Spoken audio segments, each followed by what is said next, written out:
ప్రభువైన యేసుక్రీస్తు నామములో మీ అందరికీ వందనాలు. నా దేవుడి మిమ్మల్ని మీ కుటుంబాల్లో నిండార్లుగా దీవించునుగాక. ఈరోజు ఒక వాక్యాన్ని చదువుకొని ముందుకు నడుద్దాం. దేవుడు ఏం చెబుతున్నాడంటే, తమ దేవుని నెరగాలంటే ముందున స్పష్టంగా తెలుసుకొని ఎవరు మనకి నిజమైన దేవుడు, లోకరక్షకుడు ఎవరని ముందుకు తెలుసుకొని ఆయన సన్నిధిలో నడవాలి. అది మనం చేయాలని దేవుడు కోరుకుంటున్నాడు. దానియేలు గ్రంథము 11వ అధ్యాయం 32వ వచనం నుంచి చదువుతున్నాం. అందరూ కూడా బైబిల్ తీసి చదవటానికి ఇష్టపడండి, లేకపోతే వినటానికి ఇష్టపడండి. వినటం వల్ల విశ్వాసం కలుగును, చదవటం వల్ల జ్ఞానం కలుగును. అలాగే మనం ఈ వాక్య సందేశంలోకి వెళ్తుండగా దానియేలు గ్రంథము 11వ అధ్యాయం 32వ వచనం. తమ దేవుని నెరుగువారు బలము కలిగి గొప్ప కార్యాలు చేస్తారంట. దానియేలు ఎక్కడైనా సరే ఆయన ముఖాముఖిగా దేవునితో మాట్లాడి దేవుడు ఏదైతే ఆయన స్వప్నంలో బయలుపరిచాడో అది మాత్రమే చెప్పాడా, ఆయన సొంతంగా ఏమన్నా చెప్పాడా? ఆయన అలా ఏమీ చేయలేదు. ఆ రోజుల్లో ఆయన నెబుకద్నెజరు రాజు, అక్కడ దానియేలు బబులోను రాజు, అక్కడ ఆయన ఒక కళ వస్తే ఆ కళ ఏమో చెప్పకుండా ఈ కళభావం ఏంటో చెప్పండి నాకు, లేకపోతే అక్కడున్న సంస్థానాధిపతులందరినీ, అక్కడున్న పీఠాధిపతులందరినీ, అక్కడున్న శాస్త్రం తెలిసిన వాళ్ళందరినీ చంపేయండి ఆర్డిస్తాడు. ఆయన రాజు కదా, ఆయన రాజయ్యండి. నేను ఇంతమందిని పోషిస్తున్నాను, నాకు వచ్చిన కలభావం చెప్పలేకపోతున్నారు వీళ్ళు ఏంటని ఆయన తలకాయ బాదుకొని చంపేయండి అంటాడు. అప్పుడు వెళ్ళి దానియేలు అనే ఒకడు ఉన్నాడు, నపుంసకుడు, దేవునితో ముఖాముఖిగా మాట్లాడేవాడు ఉన్నాడు. ఆయన ఏ భావం అయినా చెప్పగలడు అని ఆయన పిలిపిస్తాడు. ఆయన పిలిపిస్తే ఆయన చెప్తాడు. ఆయన దగ్గరికి వచ్చి ఏంటంటే అంటే ఇది పరిస్థితి అంటాడు. అప్పుడు దేవుడు అడుగుతాడు. దేవుడు అడిగితే స్పష్టంగా చెప్తాడు. ఇది 7 సంవత్సరాలకి ఎలా ఉంది, 7 సంవత్సరాలు ఎలా ఉంది. అలా జరిగింది కూడా ఆయన చెప్పింది. ఏది దేవుడు చెప్పిందే చేశాడు. మనమైతే అలా చేయట్లేదు. తెలియని కూడా మనం చెప్పేస్తూ ఉంటాం, నా వల్ల ఆ కార్యం జరిగింది, నా వల్ల ఈ కార్యం జరిగింది, నేను ప్రార్థన చేయమంటే ఈ కార్యం జరిగింది. విశ్వాసులు కూడా అదే రకంగా తయారైపోతున్నారు.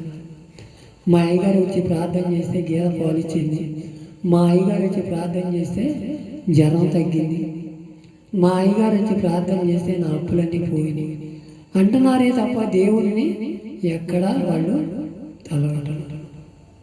ఎందువలన మన అవిధేయత,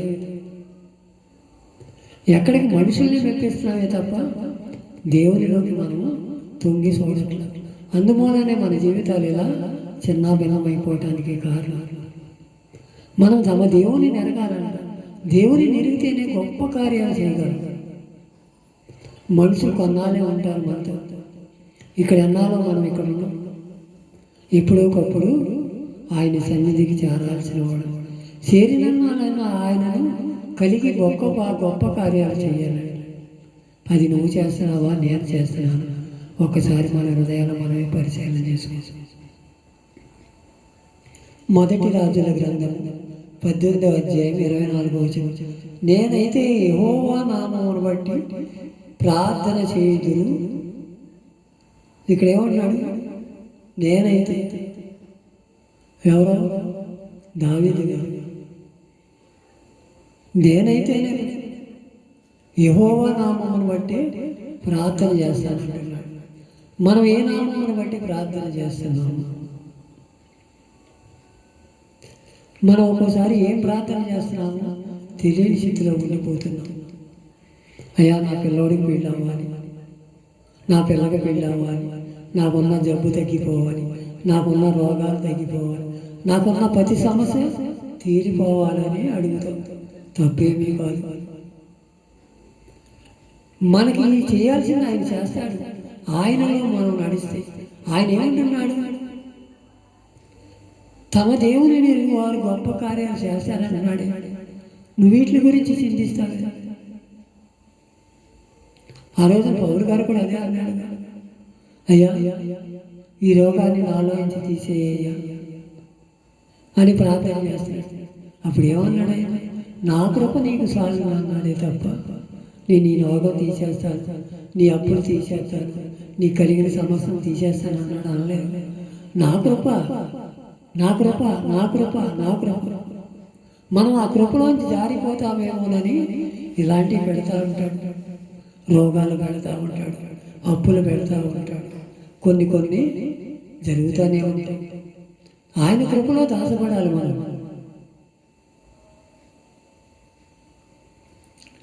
అదే రెండులో కూడా అంటున్నాడు,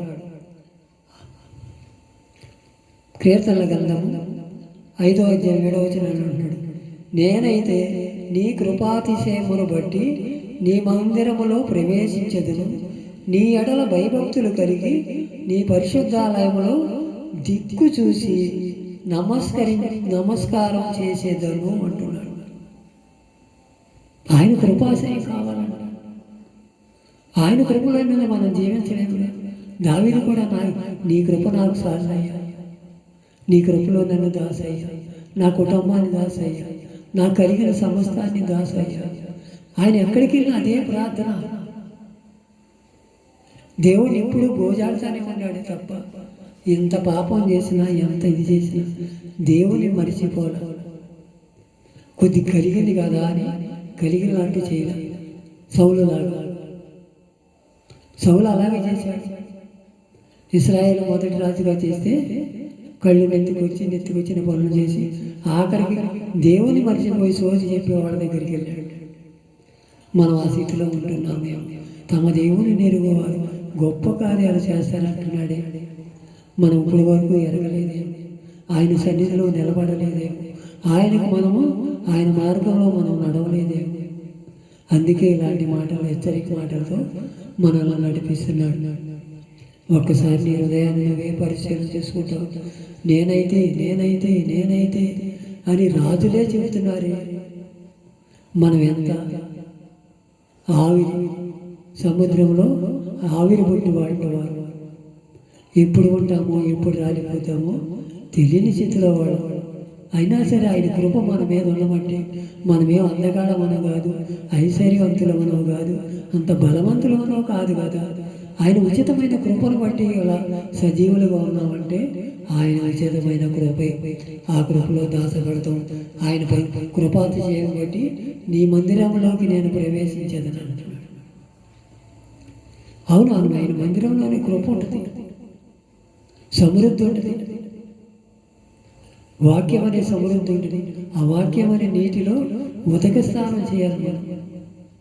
అరికాళ్ళు మొదటి నడినెత్తి వరకు దానిలో మునిగిపోయి ఆ వాక్యాన్ని పరిశీలన చేసుకోగలిగితే అప్పుడే తమ దేవుని నెరుగువారు గొప్ప కార్యాలు చేస్తారంటున్నాడు.